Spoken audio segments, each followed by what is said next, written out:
Everyone knows you as the voice of the Eagles. The guy that did our high school football games in Breckenridge, Texas, was an absolute goof. He was my high school science teacher, and even as a 15-year-old kid, I went, well, I can do it better than him. I mean, it kind of goes. I saw a need and went, you know what? I can fill that need. Take us back how that started and what that How was. long is this webcast? Okay, well, you're out! Right! Woo!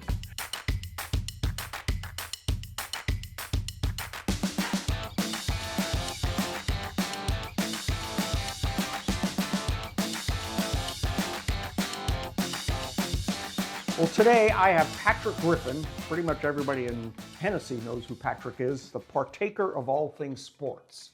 So were you like born with this? And let's start with like, where are you from? Because you're not from Hennessey. No, originally I was born in Liberal, Kansas. Lived there for the first 10 years of my life, and then before 5th grade started, we moved to Texas. Grew up in a small town called Breckenridge, Texas, west of Fort Worth. And that's where I was raised, and then went off to college at Texas Tech University, finished my degree there, and then got on with my adult life from that jumping off point. Okay. And so how did you end up in Oklahoma? In Oklahoma, my father started an independent oil and gas operating company in the mid-1980s. Just before one of the big drops in oil and gas industry. Yeah, I know all about that. It's a great time to go independent. But anyway, he started buying just individual properties or oil and gas packages. And one of our largest packages was here in Oklahoma, in the Enid area, in this area between Hennessey, Marshall, and Enid. And in the early 90s, then I got back on with my father's company and came up here to operate our properties. Okay. On the ground here in Hennessey. And that's where you grew your family and Absolutely. Moved here in 1995, and we wanted to get to a small town to raise our family. At that time, my wife and I were living in Phoenix, Arizona. That'll be part of the story a little bit later, but we wanted to get back to a small town to raise our family, to live our lives, and God led us to Hennessey. Wow, very cool. Now, you know, as far as your athletics go, everyone knows you as the voice of the Eagles and the keeper of all stats, all things sports stats, you know. And because I know nothing about sports, you know, that's always been a running joke with us. You know, yeah. I'll tell the audience this, that I shot OSU men's basketball for ABC News for 1 year. And they would ask me, well, what happened during the game? I need some background. I have no idea. You know, somebody ran down the court, threw the ball in a hole, and everyone made a lot of noise. I assumed that was good. You know, that's my extent of that was your sports knowledge. Know anything about sports. So they didn't hire me to do sports anymore. But there's a whole nother world that part of your career that very few here even know about. And it has to do with balls and masks. It does have to do with balls and masks. Take us back how that started. And what that How long was. is this webcast? Okay, well, we may have to edit. We might have Give us to the edit. shorter version. Well, I don't know if I have the ability to give the short and condensed version of it, but I was around athletics my entire life. Right. Was a middling athlete, but played all sports: football, baseball, wrestling, soccer at times. And baseball was probably, especially early on as a small child, because that's the first sport you get to go play, whether it's 4-year-old as a t-ball or whatnot. So loved baseball. And when I was a small child, my father, he was a sports official most of his early adult life. And whenever I was a small child, he was still umpiring baseball. He was umpiring a semi-pro league. It's National Baseball Congress for the Liberal BJs when we lived in Liberal, Kansas. And so he was still umpiring, so I would get to go watch him umpire.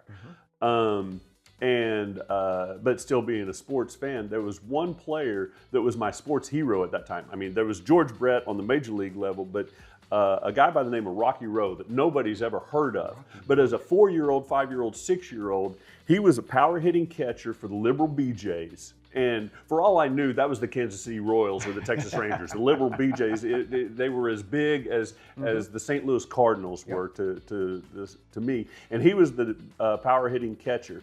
Well, I mean, he was just my favorite athlete at the time. Fast forward about 10 years, and I'm watching I think it was a Kansas City Royals game, and Rocky Rowe, my former sports hero that was a catcher, is the home plate umpire.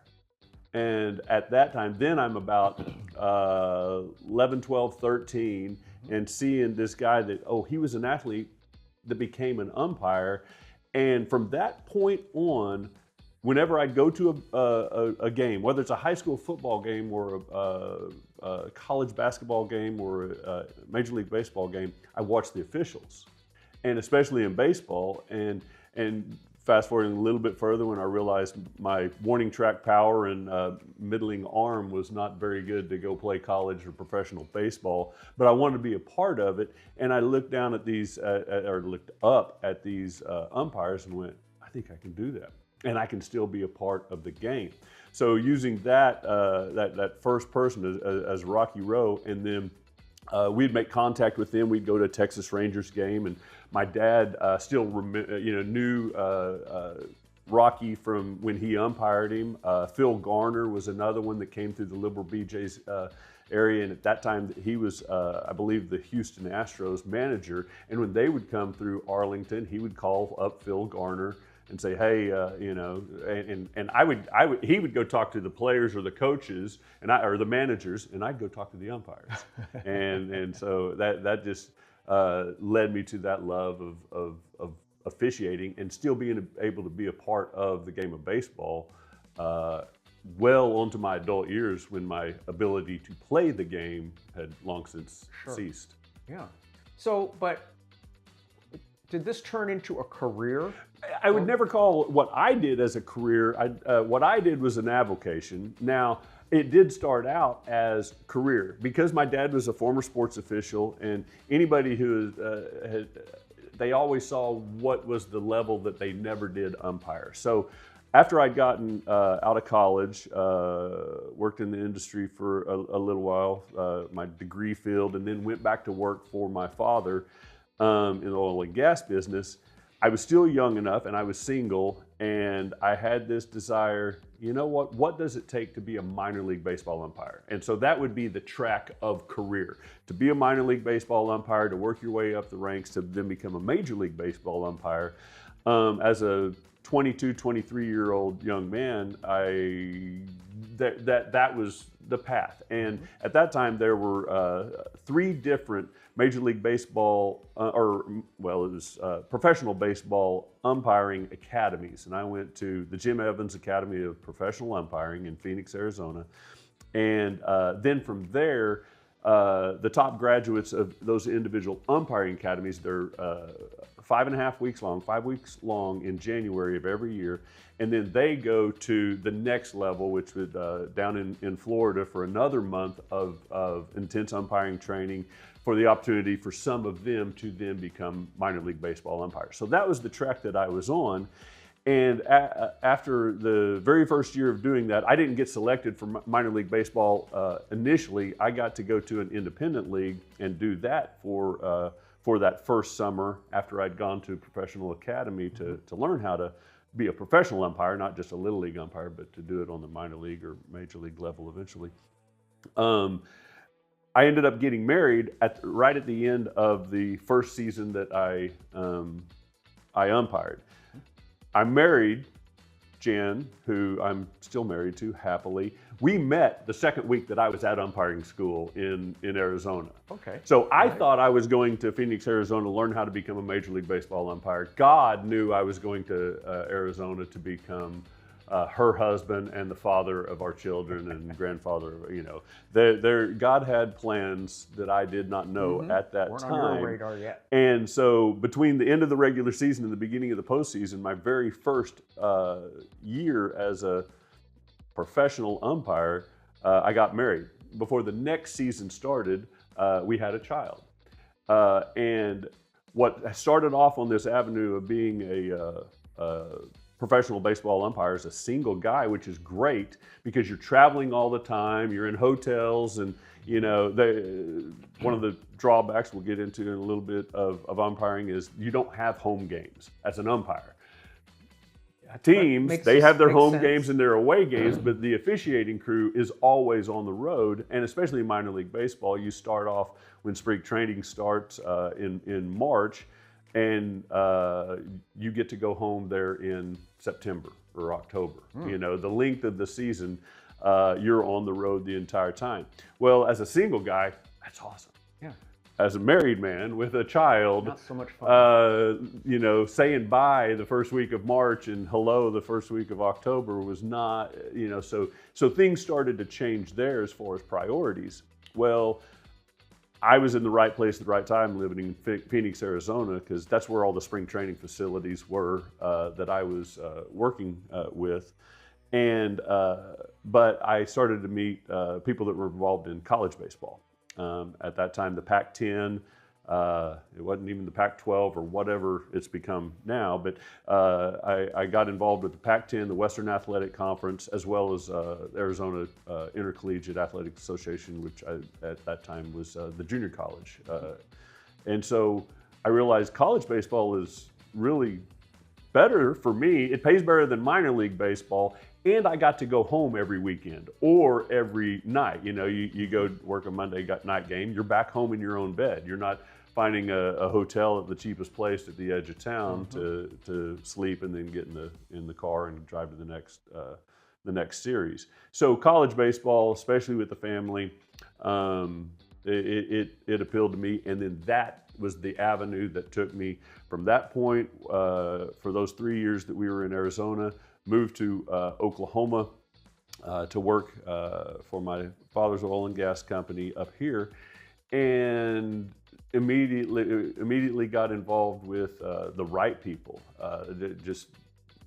Terry Porter was, I believe, the very first name that I called, was given, and then he set me on the right track for the NAIA and Division II baseball that is here in Oklahoma.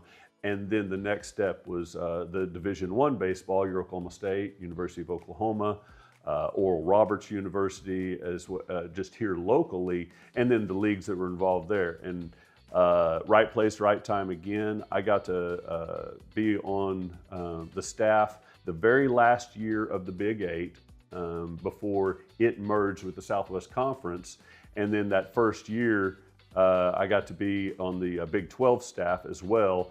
Unfortunately, they included every Big 12 umpire and every Big 8 umpire into this one league. And within, it was very apparent that they had too many umpires for this newly formed league in 1995, I believe it was, 96. And so then I looked elsewhere for, you know, I do some non-conference Big 12 and fill-in work, but then I got involved with Missouri Valley Conference, later on the Southland Conference in Division I, but all the Division II and NAIA and NCAA, junior college baseball that is throughout Oklahoma, Kansas, Texas, and that's where I found my niche, my avenue, and really enjoyed doing that.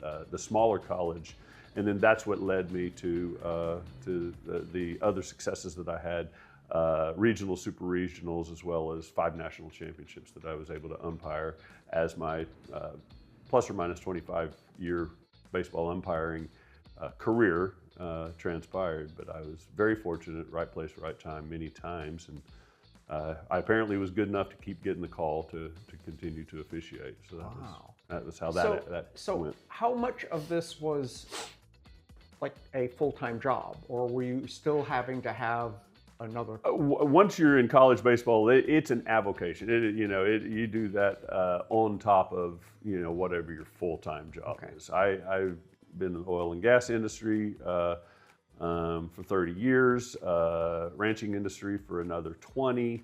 That's what I did do as a career. Officiating is something that I did with my spare time. And you can make okay money, especially at the Division I level. It pays very well, but it does not pay well enough to say to retire from any other job. I got you. Very cool. And it's the same way the minor league baseball. Minor league baseball officials do not make very much money at all.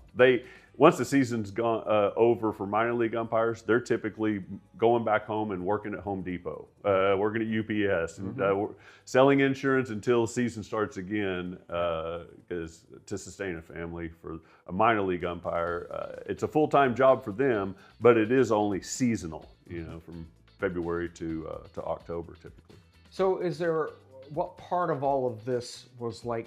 I've made it. This is exactly what I want to be doing. This is the home run, so to speak. Probably the first game I ever officiated. Really? Yeah, and it was in Breckenridge, Texas, at a 12 and under little league game, and pitch comes in, and nobody else is going to determine whether it's a ball or a strike but me. Okay, no pressure. And you make that call and you realize, okay, give me another one. I got that one right. Give me another one. And, early on, the first time I ever put on the official's uniform, the first time I put on the mask, when my mechanics were absolutely atrocious. I probably looked like an octopus trying to get out of a phone booth, calling it a strike. And but at that point in time, I went, "This is something I want to do." I'm on the baseball field. Those people watching the game, they're on the other side of the fence.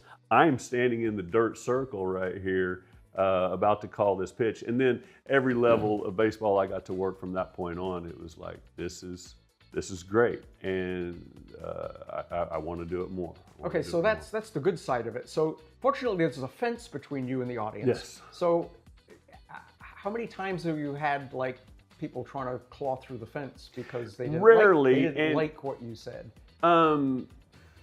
It does happen, but most of the time, it really doesn't matter what anybody on the other side of the fence is saying. Now, if it is vulgar or offensive, then we can have them removed or have them put someplace else. But if they're just standing at the fence yelling and screaming at me, it typically, you let it roll off, like water off a duck's back. Your confrontations are with the players and the coaches that are on the field with you. Those are the ones that you have to, be accountable to, and the game that is going on. What is going on the other side of the fence, and the derogatory and the things that are yelled down at the officials, we don't really pay any attention to that. Now, there were a couple of occasions that were probably my worst experiences on the baseball field, and it had to do with spectator abuse, and it had nothing to do with me, and how I felt.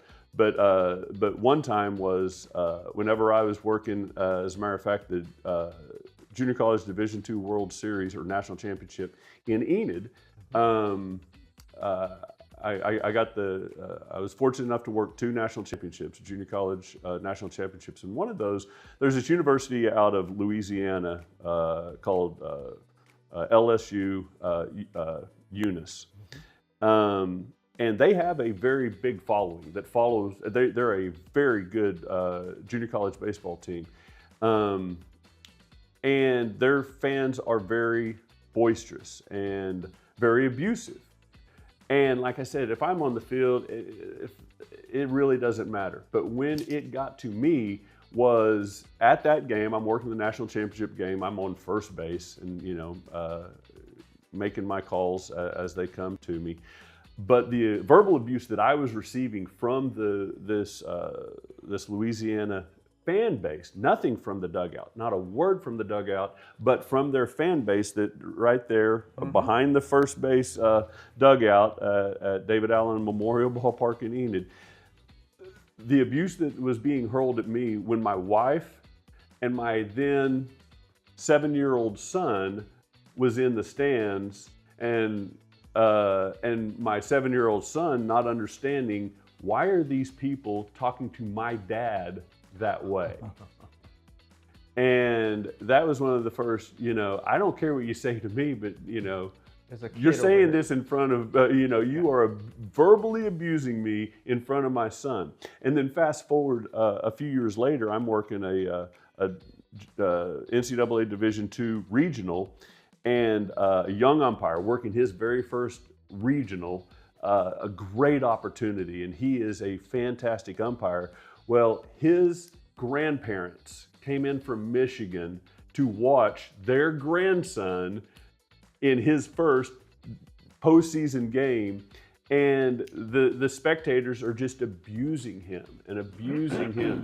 They can't see if that pitch is on the edge. Eye view. Absolutely, but because this umpire made a call that went against their team, he needs to be burned at the stakes. And those kind of things always broke my heart and still do. I mean, if I'm at a basketball game here at the Eagle Event Center and people are abusing the umpires, and I look over my shoulder and well, there's this basketball official's wife and 2 kids coming to watch their husband and father officiate the basketball game, but these people right over here are just absolutely abusing him because he didn't call a 3-second violation.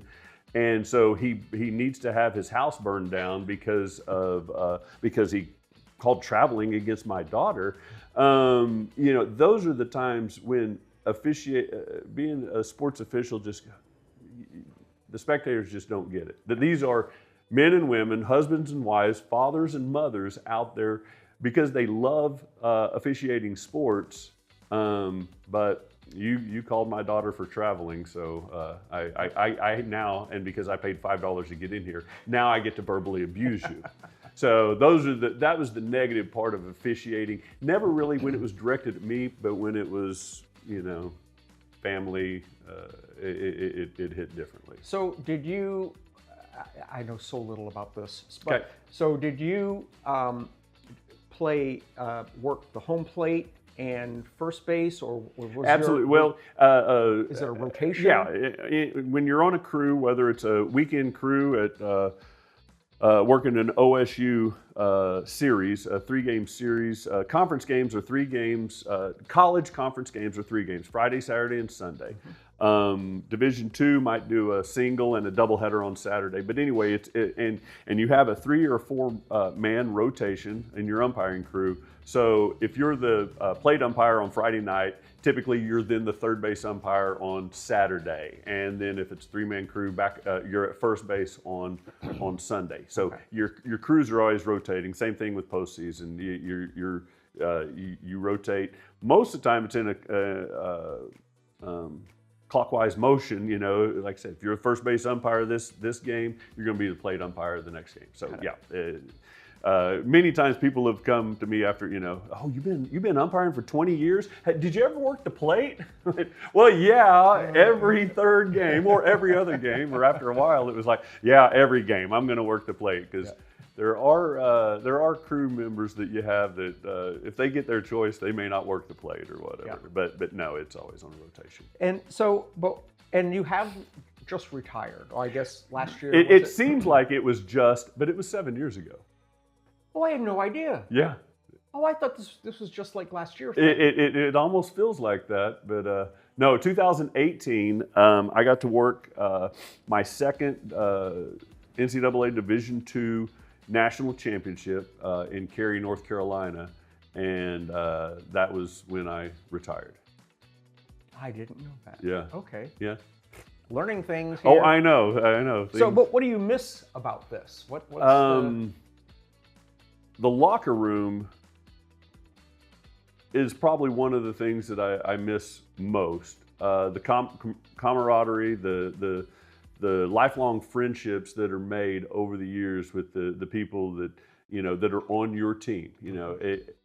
The officiating crew is a team. There's 3 teams on every field, whether it's a football field, a basketball court, or a baseball field. There's the home team, the away team, and the officiating crew. Okay. And if the officiating crew does their job, you don't ever remember them, and that's great. but we remember one another, and the time spent in the locker room before games, after games, on road trips. Those umpire that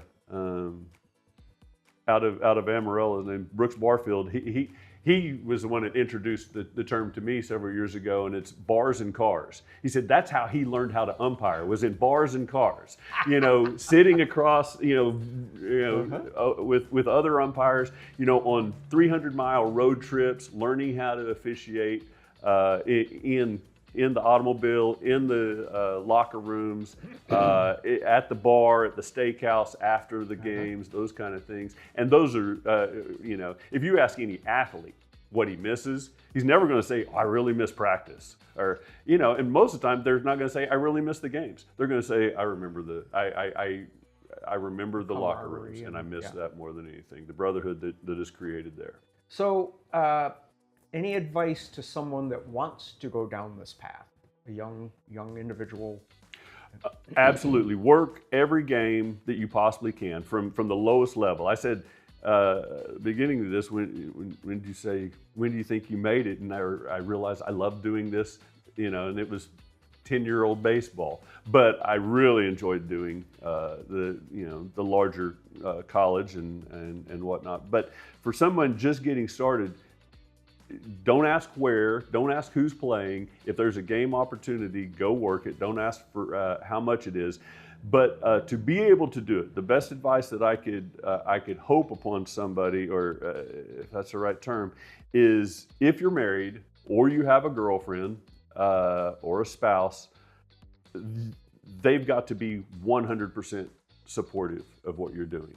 And if you're out on a field that needs 100% focus from you, whether you're working the plate or you're at second base, for 3.5 hours, you are 100% focused in the game that is going on, because every pitch, anything can happen. You've got to be prepared for that. But if when you're out there and a pitch is on its way and it's going to be a 91-mile-an-hour slider that's hitting the outside edge, and you're thinking, man, my wife sure did yell at me before. She doesn't want me to be here, or she, but if you have a supportive spouse, which I did my entire career. As I said, I met her week 2 of professional baseball umpiring school. She knew what she was getting into, but she was 100% supportive the entire way. So it made it easier for me to get on the plane on a Friday morning and go to a series, to get into a car and realize I got a 600-mile drive ahead of me, and then returning, because she did support me. Now, it seemed like every time that I was away, that's when a home front problem did occur. So you can have her sit in this chair someday and ask her, hey, everything that has ever happened at your house, it happened when your husband was in Terre Haute, Indiana, or blew up. A snake got in, or the dog brought in and put a dead rabbit on the baby's bed, or who knows? It only, according to her, which is absolutely true, it happened whenever I was on a baseball road trip. So that sometimes it's good to be in Bloomington, Illinois, and get that call. Man, I wish I could help, honey. But then it also, again, I wish I could be there to help. So that made it hard as well, without a doubt. Oh my gosh! Is there anything I left out of this picture? So now that you are retired, you're. Have you been doing you have not been doing the Eagle voice thing forever. It was somebody prior to you. I started doing football as the Eagle voice. I really wish I could pin down the exact first time I did it. But it was around 1998, 99, 2000, whenever I first started football, PA. And I don't really remember exactly how I was chosen to do that. It was something that I remember being as a small kid, listening to that. mainly because the guy that did our high school football games in Breckenridge, Texas, was an absolute goof. He was my high school science teacher, and even as a 15-year-old kid, I went, well, I can do it better than him, you know. And so the opportunity presented itself. I believe Dale Cameron was doing it immediately before I did here for the Eagles. Riddle did it. He did it before Dale did. And I don't know how many years Dale did it, but yeah, Jack Riddle, I believe it's Jack, that did it for 30 plus years, and then a little brief period of time, and then I've been doing it for the last 25 years or so. I moved to doing basketball a little bit early, 2005 or so. Started just doing music, and then doing, they've always announced the lineups, but then I thought, we can do this better. I can do this better than nothing at all. And so then I started doing basketball PA. And I mean, it kind of I saw a need and went, you know what?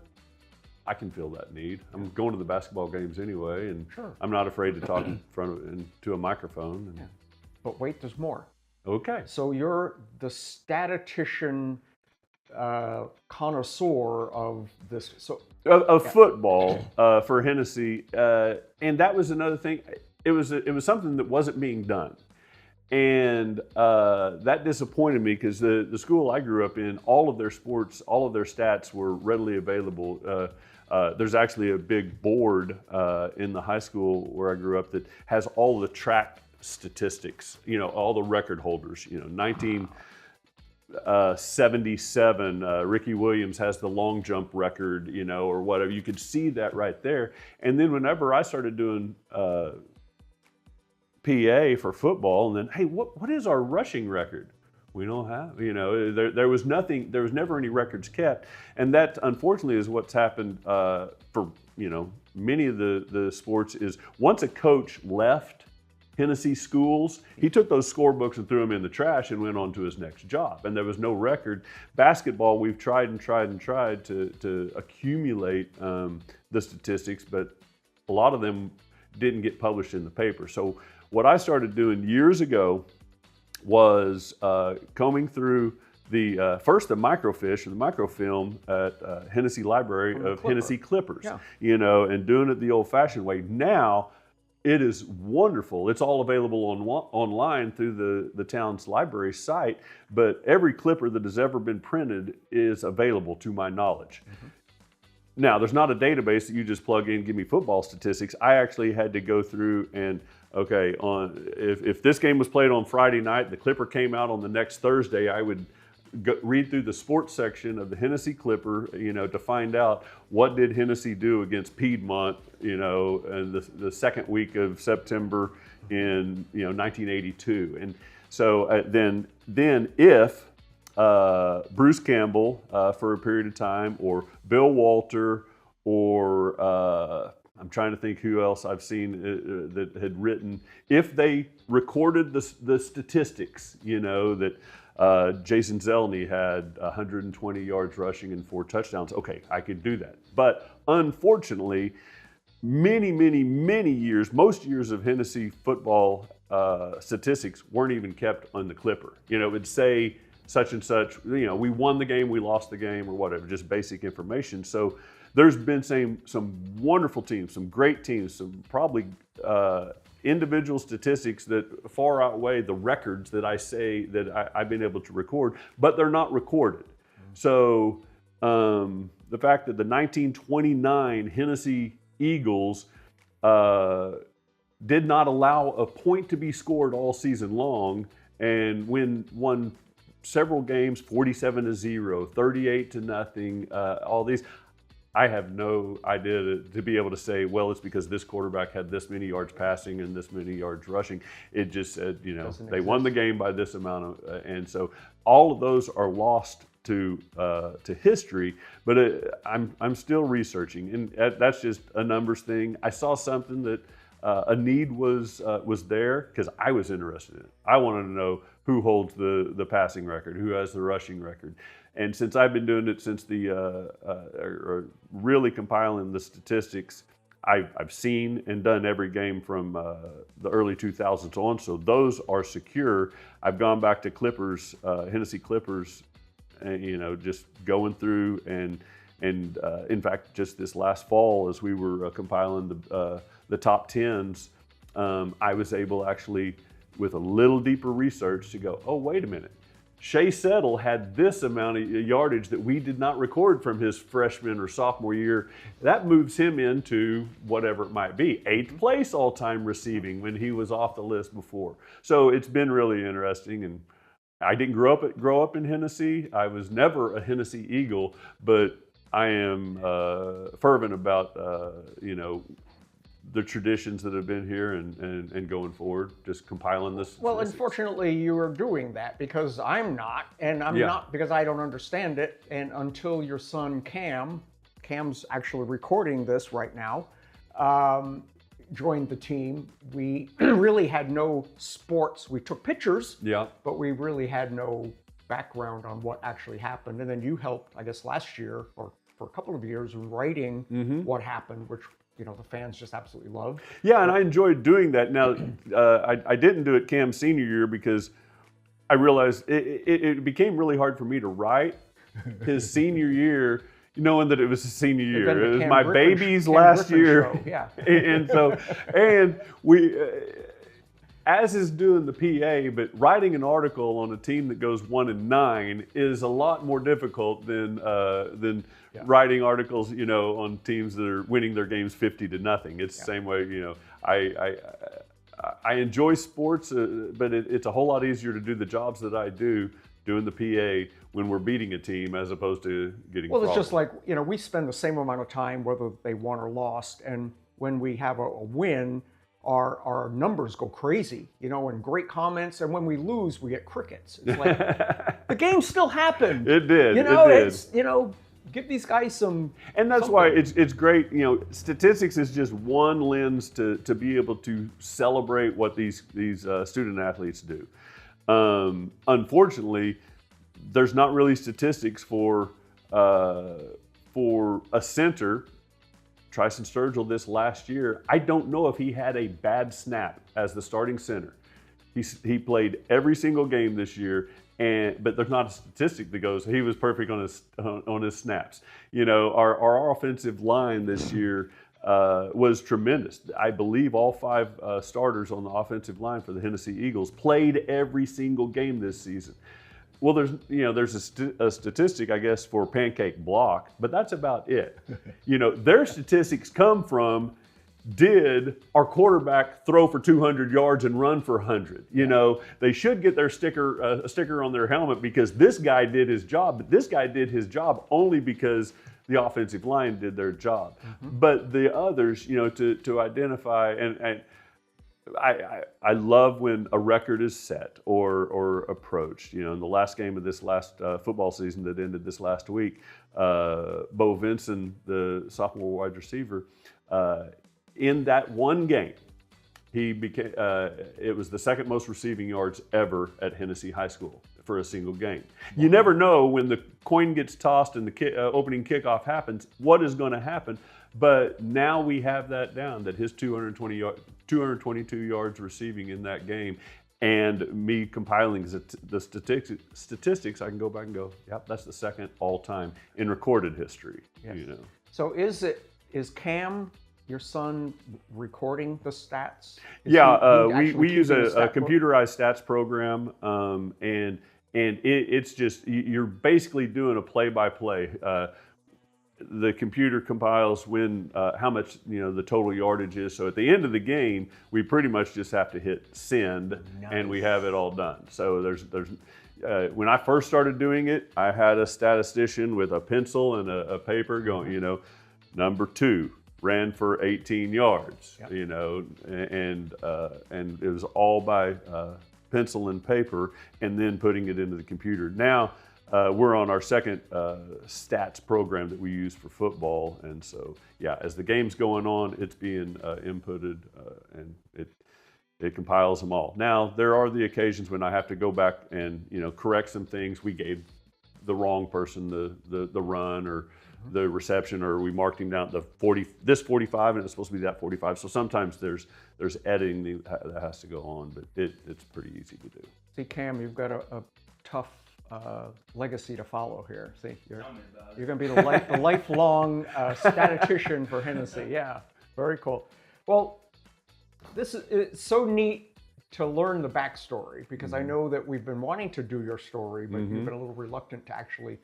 Because the problem is that if I'm going to tell Patrick's story, he's going to have to write it down, because I don't know how to do those things. So this was the best way to let people know where you came from, what you did, and where you've been for so many years. Well, and kind of as I mentioned, the best sports officials are those that you don't remember. You know, you remember, oh, he blew that call and that cost us the game. So if you go completely anonymous through a game, well, and that's kind of how I try to be. I love doing the services I did, whether it's sports officiating or doing the PA or whatever. Or doing the statistics, but I don't do, you never officiate a baseball game in hoping that you're going to be applauded, because you probably aren't. You're going to be yelled at, you're going to be booed, you're going to be all that. But if you do your job, nobody's going to notice. Well, of course, he got that call right, because I rewound it 3 times and saw that he got it right. But to try to do that anonymously, without heralding yourself is that officiating taught me that, as well as 1,000 other things in how to do life, but doing it without worrying about the accolades that might come from it. They'll come if it so happens. Very, very cool. Well, Patrick, thank you so much for hanging out with us, and now we have a little bit of backstory here. We're connecting some dots. Yeah. Able to build on that the next time we sit down together. There we go. Good deal. Part 2. Yes. Stay tuned.